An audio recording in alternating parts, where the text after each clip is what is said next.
Estamos iniciando o nosso programa Esclarecimentos Oportunos. Nosso programa é uma realização da Fraternidade Francisco de Assis, Casa Espírita sediada na cidade de São Paulo. Como sempre conosco, nosso companheiro Milton Filipelli. E aí, seu Milton Filipelli, o senhor está bem? Bem.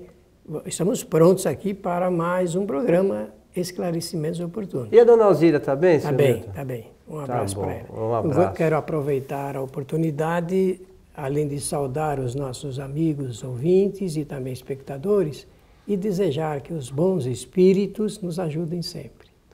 Aqueles que nos ouvem pelo rádio, né, ou pela internet de alguma forma, poderão assistir também, é bom lembrar, esse programa no nosso site kardec.tv, www.kardec.tv. Esse programa e os anteriores estão todos lá gravados e à disposição dos nossos amigos que queiram assisti-lo e ver nossos rostinhos, né, Milton?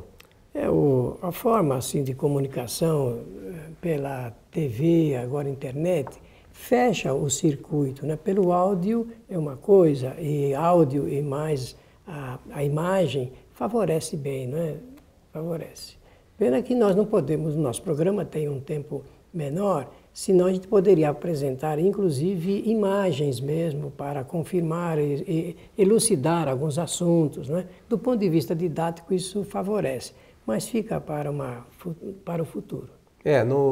Algumas coisas na internet, no nosso site, nós conseguimos disponibilizar com relação a imagens, mas nem sempre a gente consegue fazer tudo aquilo que a gente gostaria. Mas aos poucos vamos caminhando, né, Milton? É um esforço, né, de comunicação espírita. E a tecnologia vai nos permitindo, cada dia que passa, fazermos algo um pouquinho melhor. Mas, meu amigo Milton Filipelli, num dos nossos programas anteriores, não muito distantes, uma pessoa pediu para que a gente fizesse um comentário sobre animismo. E depois disso, nos chegou um e-mail pedindo para que se a gente podia explicar melhor o assunto abordado nesse programa anterior, quando falamos de animismo. Então deve ter ficado ainda alguma dúvida, enfim. Então vamos tentar hoje trazer um esclarecimento um pouquinho mais amplo aí sobre o tema. Existem alguns assuntos que, na forma da verbalização, estou falando de assuntos doutrinários, às vezes a gente não é muito claro na explicação, e é tão bom quando todas as pessoas podem entender o significado das nossas palavras. Então, antes de mais nada, eu quero pedir desculpa, porque se não foi claro, isso acontece. Vamos tentar tornar mais claro o tema, principalmente devido à origem do termo, né?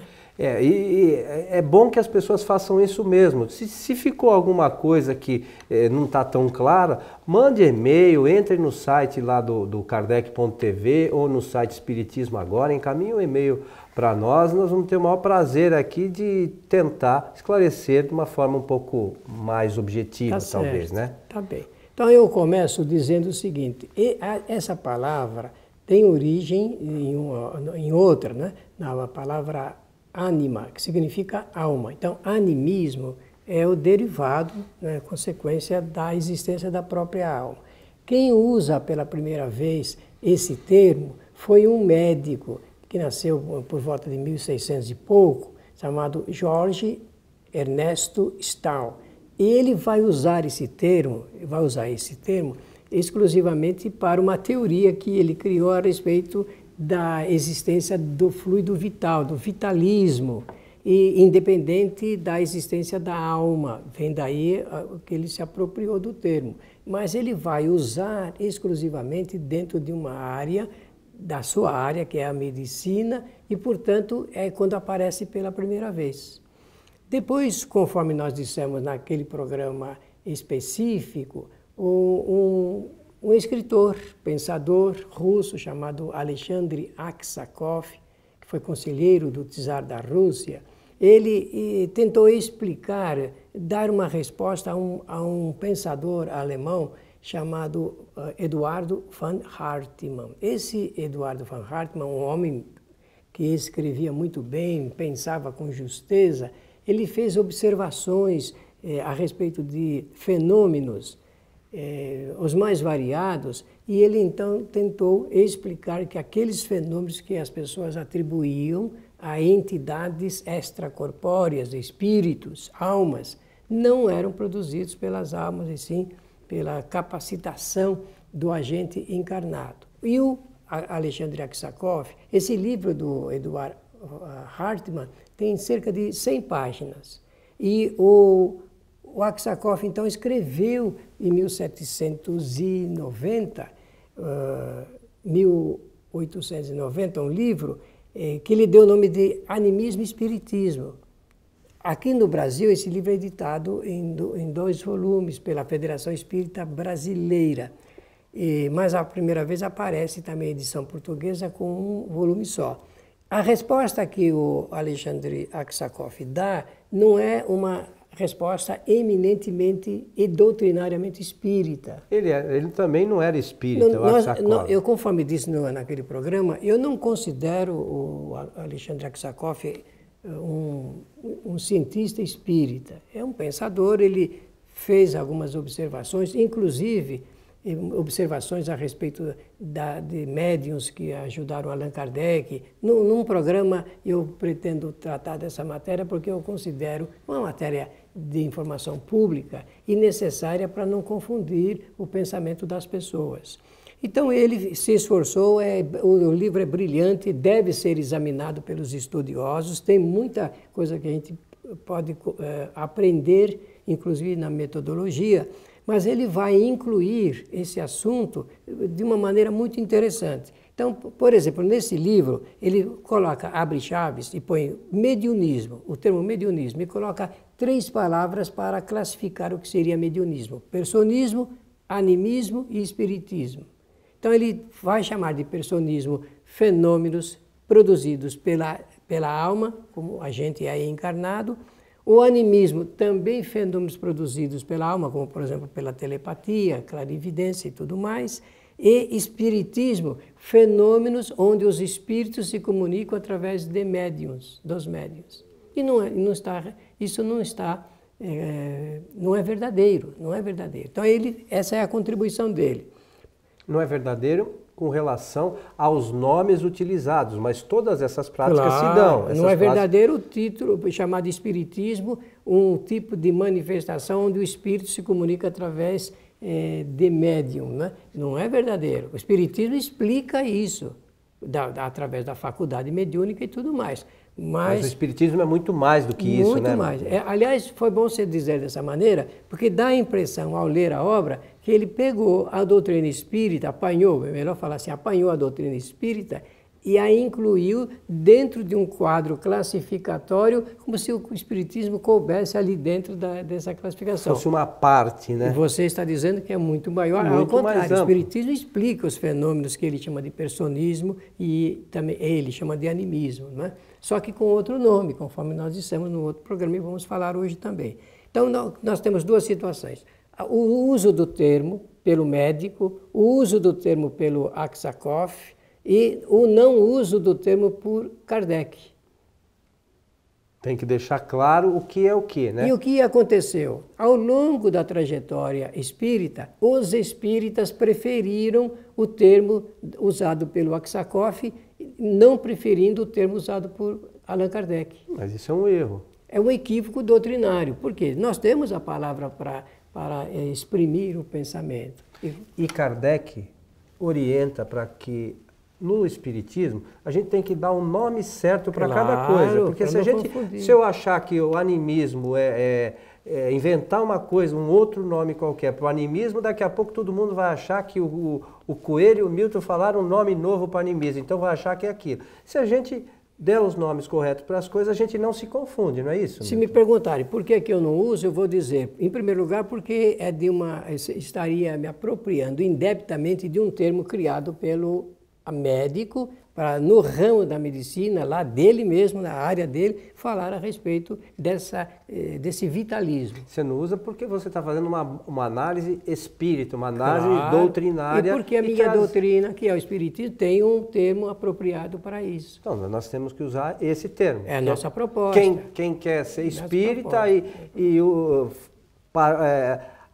vamos dizer assim, está convicta que os postulados de Kardec estão corretos, o correto é usar este termo que Kardec usa. Olha, isso tanto é verdadeiro que nós podemos criar dois caminhos para estudo. O primeiro é saber que existem termos que são usados pela ciência e outros pelas doutrinas esotéricas. Quantas vezes a gente ouve, em nome do espiritismo, termos que são eminentemente esotéricos? E às vezes científicos que não têm nada a ver... Conforme eu disse agora. Com a doutrina também, né? Também. No campo da física quântica, por exemplo, os espíritos estão querendo adotar os termos da física quântica como se a física quântica contribuísse para o esclarecimento do espiritismo. Não, e uma outra coisa que nós já falamos algumas vezes, que está diretamente relacionada com isso, as pessoas acham que ação e reação é a mesma coisa que causa e efeito. E não é absolutamente, são coisas distintas. Totalmente distintas.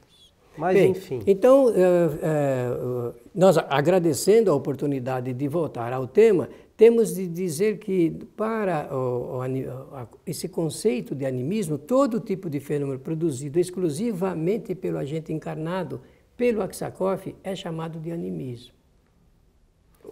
Claro que não tem nada a ver com aquele termo usado pelo médico. Agora, Allan Kardec, ele tem um termo apropriado para isto. E, pelo propósito, eu aproveito para mostrar um livrinho saboroso de se ler, é editado pelo Instituto Maria de Juiz de Fora, escrito pelo nosso companheiro Demétrio Pavel Bastos. Esse livro chama-se Médium, Quem é e Quem não é. Ele faz uma análise da obra do Aksakoff.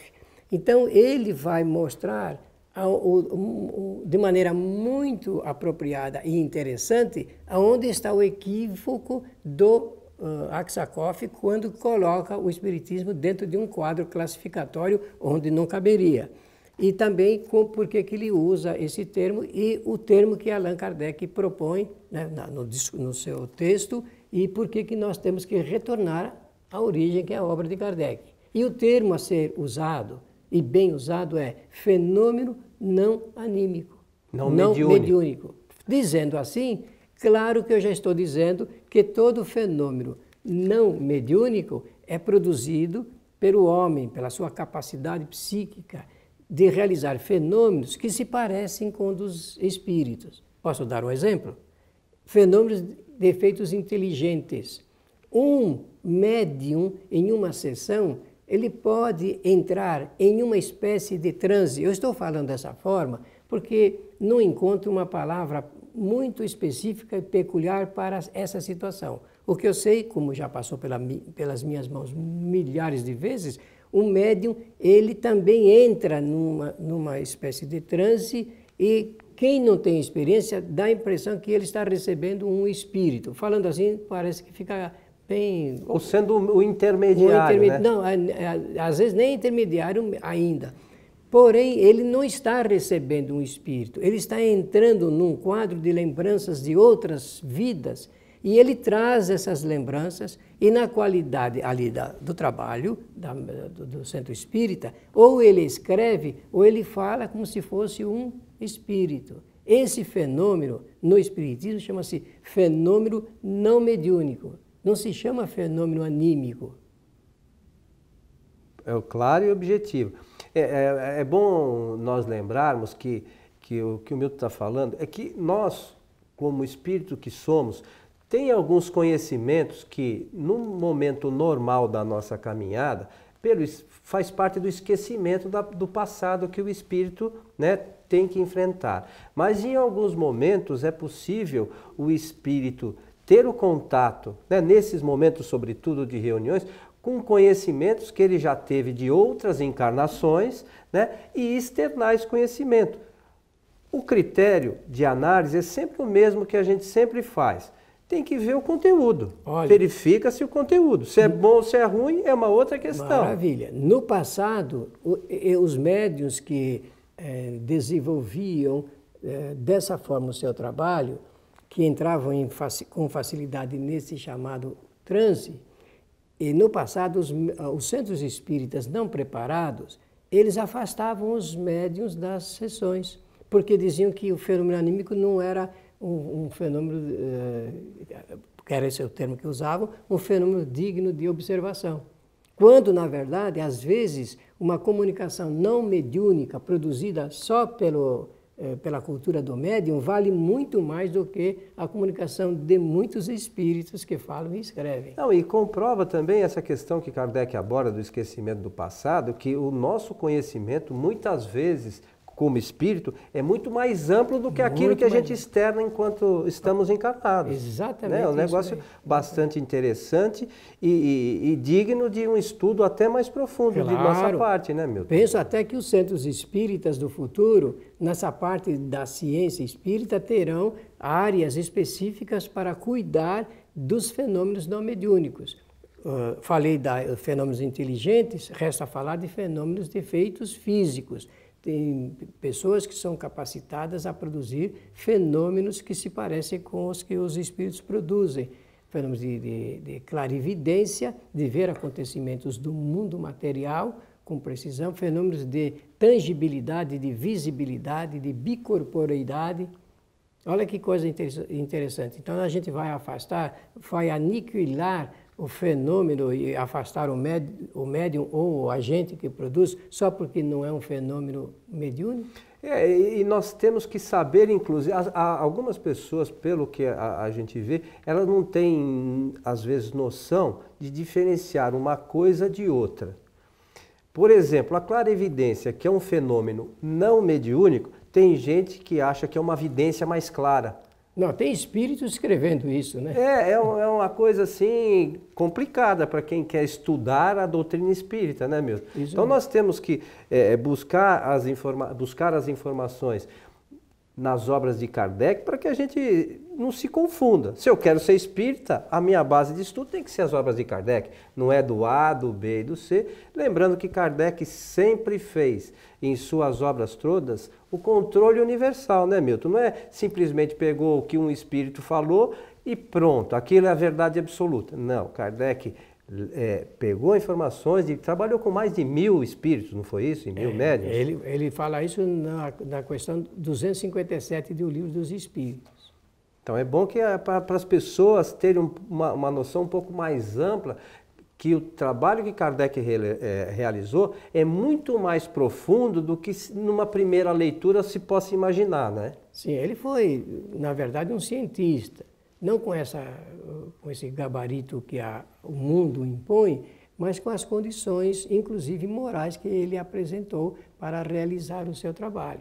E essa condição é inatacável, não é? A condição sóbria, justa, muito sensata de Kardec. Ele formulava a mesma questão para diversos espíritos em tempos diferentes, através de médiuns diferentes. Ele vai relatando essa sua experiência e com isso ele vai demonstrando que ele procedeu de uma forma ajuizada para garantir o sucesso do seu trabalho.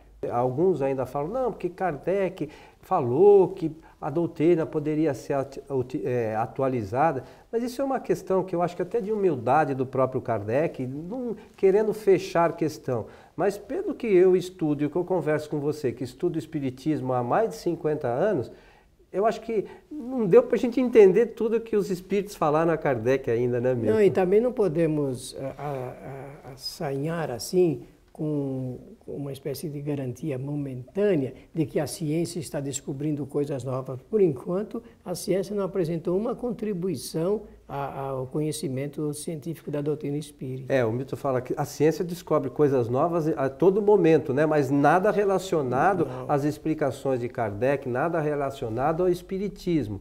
Tem o avanço tecnológico? Claro que sim, e vai acontecer, isso continua. Mas a ciência em si, ela não tem bases para discutir qualquer coisa relacionada à doutrina, porque os cientistas normalmente são materialistas, né? Eles não têm essa visão espírita propriamente dita, né? Ou espiritualista, né, Milton? No geral, veja como você está certo, no geral, um cientista que se diz espiritualista, o comportamento dele é mais materialista do que espiritualista, no geral. Eu acho que hoje nós conseguimos, né, dar mais uma abrangência um pouco maior no nosso tema, né, Milton? E fica aí a nossa chamada aos nossos amigos. Se tiver alguma coisa que ainda não tenha ficado meio nebulosa, alguma questão, voltamos ao por assunto, favor, prazer. Ou encaminhe e-mails para nós procuraremos responder os e-mails, se for o caso, ou se tiver alguma outra questão importante para que a gente aborde aqui, nós também, não tem problema nenhum, nós fazemos um outro programa sobre esse mesmo tema. Para nós é uma alegria poder tentar esclarecer da melhor forma possível as questões relacionadas às obras fundamentais da doutrina espírita. Meu amigo Milton, estamos chegando ao final de mais um programa Esclarecimentos Oportunos. Quero saudar a todos com os melhores votos de que os espíritos bons, os espíritos do bem e protetores nos ajudem sempre. Aos nossos amigos, lembramos que todas as sextas-feiras, a partir das 19h30, nós, na Fraternidade Francisco de Assis, que realiza esse programa, transmitimos pelo nosso site tvfraternidade.com.br as palestras da nossa casa, transmitimos ao vivo. Então, a você que queira conhecer a doutrina espírita, estudar a doutrina espírita, pode, de qualquer lugar do mundo, acessar e assistir esses programas, né, Milton? Exato. Lembrando mais uma vez que todos esses programas, esclarecimentos oportunos, o curso Espiritismo Agora, Mediunidade, os programas Transição e uma série de outros produtos que fazemos para a divulgação do Espiritismo, estão à disposição no nosso site kardec.tv. Então, a todos o nosso abraço, esperamos encontrá-los em nosso próximo programa. Até lá!